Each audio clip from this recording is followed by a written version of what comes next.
வாசிக்கலாம் வாங்க. ரூத்து ஆகமம் அதிகாரம் 1. நீதி தலைவர்கள் ஆட்சியாளராயிருந்த காலத்தில் நாட்டில் ஒரு கொடிய பஞ்சம் உண்டாயிற்று. யூதாவிலுள்ள பெத்லெகேம் ஊரை சார்ந்த ஒருவர் பிழைப்பதற்கென்று தம் மனைவியையும் மைந்தர் இருவரையும் அழைத்துக் கொண்டு மோவாபு நாட்டிற்கு சென்றார். அவர் பெயர் எலிமலேக்கு. அவர் மனைவி பெயர் நகோமி.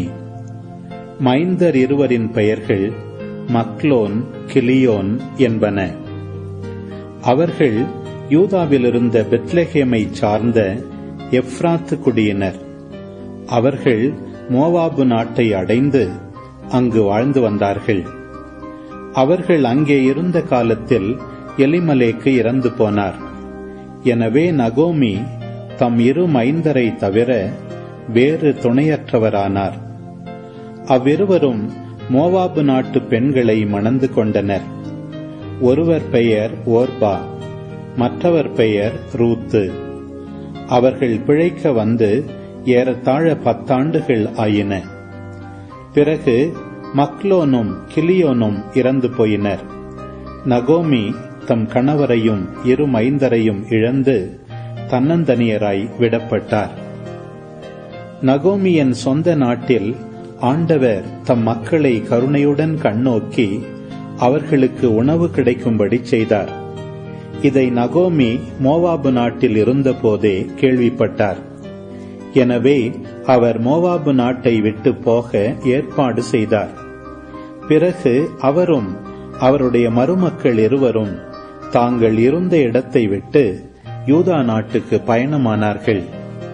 ஆனால் வழியில் நகோமி அவர்களிடம், உங்கள் தாய் வீட்டுக்கு திரும்பிச் செல்லுங்கள். இறந்தவர்களுக்கும் எனக்கும் நீங்கள் பரிவு காட்டியது போல் ஆண்டவரும் உங்களுக்கு பரிவு காட்டுவாராக. நீங்கள் இருவரும் மீண்டும் மனம் செய்து கொண்டு நலமுடன் இல்வாழ்க்கை நடத்த ஆண்டவர் அருள் புரிவாராக என்று சொல்லி அவர்களை அணைத்து முத்தமிட்டார். அவர்களோ கதறி அழுது, இல்லை அம்மா, நாங்கள் உம்மோடு வந்து உம்முடைய இனத்தவரிடையே இருப்போம் என்றார்கள். அதற்கு நகோமி, மக்களே, நீங்கள் திரும்பிச் செல்லுங்கள். என்னோடு வருவதால் உங்களுக்கு என்ன பயன்? நீங்கள் மணந்து கொள்ள மீண்டும் மைந்தரை பெற்றுத்தர இனி என்னால் இயலுமா? மக்களே, திரும்பிச் செல்லுங்கள். எனக்கோ வயதாகிவிட்டது. கணவரோடு கூடி வாழும் பருவமும் கடந்துவிட்டது. அவ்வாறன்றி பிள்ளை பிறக்கும் என்னும் நம்பிக்கை எனக்கு உண்டு எனச் சொல்லி இன்றிரவே நான் கணவரோடு கூடி மைந்தரை பெற்றெடுத்தாலும் அவர்கள் பெரியவர்களாகும் வரையில் நீங்கள் வேறு யாரையும் மணம் செய்து கொள்ளாமல் அவர்களுக்காக காத்திருப்பீர்களா? மக்களே, வேண்டாம். ஆண்டவர் என்னை பெருந்துன்பத்தில் ஆழ்த்தியுள்ளார். என்னால் உங்களுக்கு நேர்ந்தவற்றிற்காக நான் மிகவும் வருந்துகிறேன் என்று சொன்னார். அதை கேட்டு அவர்கள் மீண்டும் கதறி அழுதார்கள். பிறகு ஓர்பா தம் மாமியாருக்கு முத்தம் கொடுத்துவிட்டு திரும்பிச் சென்றார். ஆனால் ரூத்தோ பிரிந்து போக மறுத்துவிட்டார். நகோமி அவரிடம், இதோ பார், உன் ஓரகத்தி தன் இனத்தவரையும் தன் தெய்வங்களையும் நோக்கி திரும்பி போய்விட்டாள். அவளை போல் நீயும் திரும்பி போ என்றார். அதற்கு ரூத்து, உம்மோடு வராமல் உம்மை விட்டு பிரிந்து போகும்படி என்னை நீர் வற்புறுத்த வேண்டாம். நீர் செல்லும் இடத்திற்கே நானும் வருவேன். உமது இல்லமே எனது இல்லம், உம்முடைய இனமே எனது இனம், உம்முடைய தெய்வமே எனக்கும் தெய்வம். நீர் எங்கே இறப்பீரோ அங்கேயே நானும் இறப்பேன். அங்கேதான் என் கல்லறையும் இருக்கும். சாவிலும் உம்மை விட்டு நான் பிரியேன். அப்படி பிரிந்தால் ஆண்டவர் என்னை தண்டிப்பாராக என்றார். ரூத்து தம்மோடு வர மன உறுதியுடன் இருப்பதைக் கண்டு நகோமி வேறொன்றும் கூறவில்லை. பின்னர் அவர்கள் தொடர்ந்து பயணம் செய்து பெத்லெகேம் ஊரை அடைந்தார்கள். அங்கு அவர்கள் வந்து சேர்ந்ததும் அந்த ஊர் முழுவதிலும் பெரும் பரபரப்பு உண்டாயிற்று. ஊர் பெண்கள், இவள் நகோமிதானே என்று தங்களிடையே பேசிக் கொண்டார்கள். அவரோ, என்னை நகோமி என அழைக்காதீர்கள், மாரா என அழையுங்கள். நிறைவுடன் இங்கிருந்து சென்றேன், ஆனால் ஆண்டவர் என்னை வெறுமையாய் திரும்பி வரச் செய்தார். ஆண்டவர் என்னை தண்டித்து விட்டார். எல்லாம் வல்லவர் என் மீது துயரத்தை சுமத்தியுள்ளார். இப்படி இருக்க என்னை நகோமி என அழைப்பது ஏன் என்றார். இவ்வாறு நகோமியும் அவர் தம் மருமகளான மோவாபிய பெண் ரூத்தும் அந்நாட்டை விட்டு திரும்பி வந்தனர். அவர்கள் பெத்லெகேம் ஊர் வந்து சேர்ந்தபோது வார்கோதுமை அறுவடை தொடங்கியிருந்தது. ரூத்து ஆகமம் அதிகாரம் 2. நகோமிக்கு போவாசு என்ற உறவினர் ஒருவர் இருந்தார். அவர் செல்வமும் செல்வாக்கும் உடையவர். எலிமலேக்கின் வழியில் உறவானவர். ரூத்து நகோமியிடம், நான் வயலுக்கு போய் யார் என்னை கருணை கண் கொண்டு நோக்குவாரோ அவர் பின்னே சென்று கதிர்களை பொறுக்கிக் கொண்டு வருகிறேன், எனக்கு அனுமதி தாரும் என்றார். அவரும், போய் வா மகளே என்றார். ரூத்து ஒரு வயலுக்கு போய் அறுவடை ஆள்கள் பின்னால் சென்று அவர்கள் சிந்திய கதிர்களை பொறுக்கிச் சேர்த்தார். தற்செயலாக அவர் போயிருந்த அந்த வயல் எலிமலேக்கிற்கு உறவினரான போவாசுக்கு உரியதாயிருந்தது. சிறிது நேரம் கழித்து போவாசு பெத்லெகேமிலிருந்து அங்கு வந்து சேர்ந்தார். அவர் அறுவடையாளர்களை நோக்கி, ஆண்டவர் உங்களோடு இருப்பாராக என்றார். அவர்களும், ஆண்டவர் உமக்கு ஆசி வழங்குவாராக என்றார்கள். அவர் அறுவடையாள்களின் கண்காணியிடம், இவள் யார் வீட்டு பெண் என்று கேட்டார். அதற்கு அறுவடையாள்களுக்கு மேற்பார்வையாளராய் நியமிக்கப்பட்டிருந்த வேலையாள், இவள்தான் மோவாபு நாட்டிலிருந்து திரும்பியுள்ள நகோமியோடு வந்திருக்கும் மோவாபிய பெண். அறுவடையாள்களின் பின்னே சென்று சிந்தும் கதிர்களை பொறுக்கிக் கொள்வதற்கு என்னிடம் அனுமதி கேட்டாள். காலை முதல் இதுவரையில் அவள் சிறிதும் ஓய்வின்றி கதிர் பொறுக்கிக் கொண்டிருந்தாள். இப்போதுதான் அவள் பந்தல் நிழலில் சற்று ஓய்வெடுத்துக் கொண்டிருக்கிறாள் என்றார்.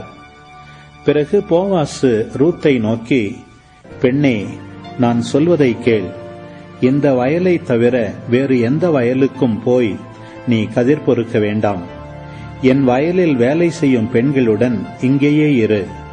அறுவடையாளர்கள் வேலை செய்யும் இடத்தை நன்றாக கவனித்து அங்கே போய் அவர்கள் பின்னால் கதிர் பொறுக்கும் பெண்களோடு நீயும் இரு.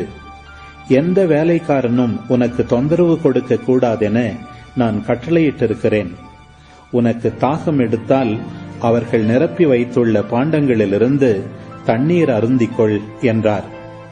ரூத்து போவாசின் பாதங்களில் வீழ்ந்து வணங்கி, என்னை ஏன் இவ்வாறு கருணை கண் கொண்டு நோக்குகிறீர்?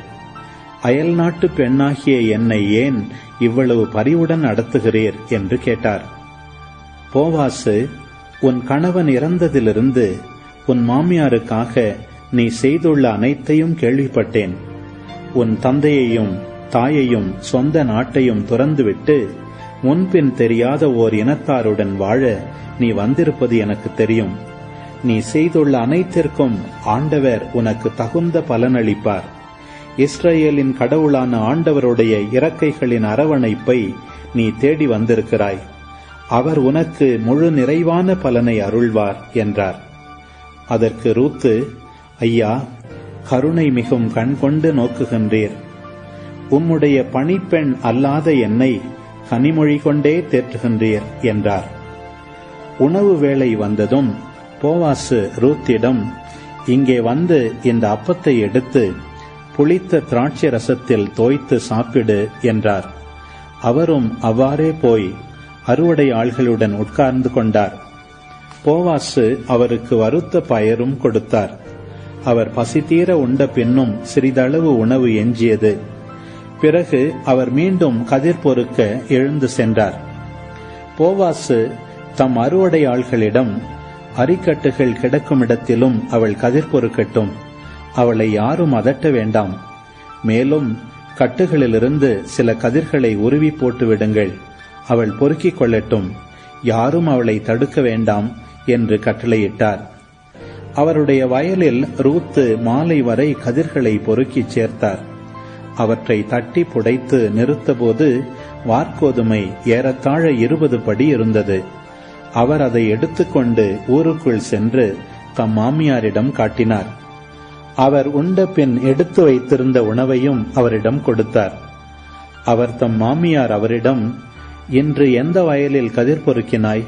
அது யாருடைய வயல் என்று கேட்டுவிட்டு, உனக்கு பரிவு காட்டியவருக்கு ஆண்டவர் ஆசி வழங்குவாராக என்றார். ரூத்து தம் மாமியாரிடம் தாம் கதிர் பொறுக்கின வயல் இன்னாருடையது என்பதை தெரிவிப்பதற்காக, நான் இன்று கதிர் பொறுக்கின வயலின் உரிமையாளர் போவாசு என்றார். நகோமி அவரிடம், அப்படியா? வாழ்வோர்க்கும் இறந்தோர்க்கும் என்றும் பேரன்பு காட்டும் ஆண்டவர் அவருக்கு ஆசி வழங்குவாராக என்றார். மேலும் அவர், போவாசு நமக்கு நெருங்கிய உறவினர், நம்மை காப்பாற்றும் கடமையுள்ள முறை உறவினருள் ஒருவர் என்றார். மோவாபியரான ரூத்து மீண்டும், அவர் அறுவடை முடியும் வரை தம்முடைய ஆள்களுடன் நான் கதிர் பொறுக்கிக் கொள்ளலாம் என்று என்னிடம் சொன்னார் என்றார். நகோமி தம் மருமகள் ரூத்திடம், ஆம் மகளே, நீ அவருடைய பணிப்பெண்களோடு இருப்பதுதான் நல்லது. வேறொருவனது வயலுக்கு நீ போனால் அங்குள்ள ஆண்கள் உனக்கு தொந்தரவு கொடுக்கக்கூடும் என்று சொன்னார். அவ்வாறே ரூத்து போவாசின் பணிப்பெண்களை விட்டு பிரியாதிருந்து வார்கோதுமையும் கோதுமையும் அறுவடையாகும் வரை கதிர் பொறுக்கி வந்தார். தம் மாமியாருடனேயே தங்கியிருந்தார்.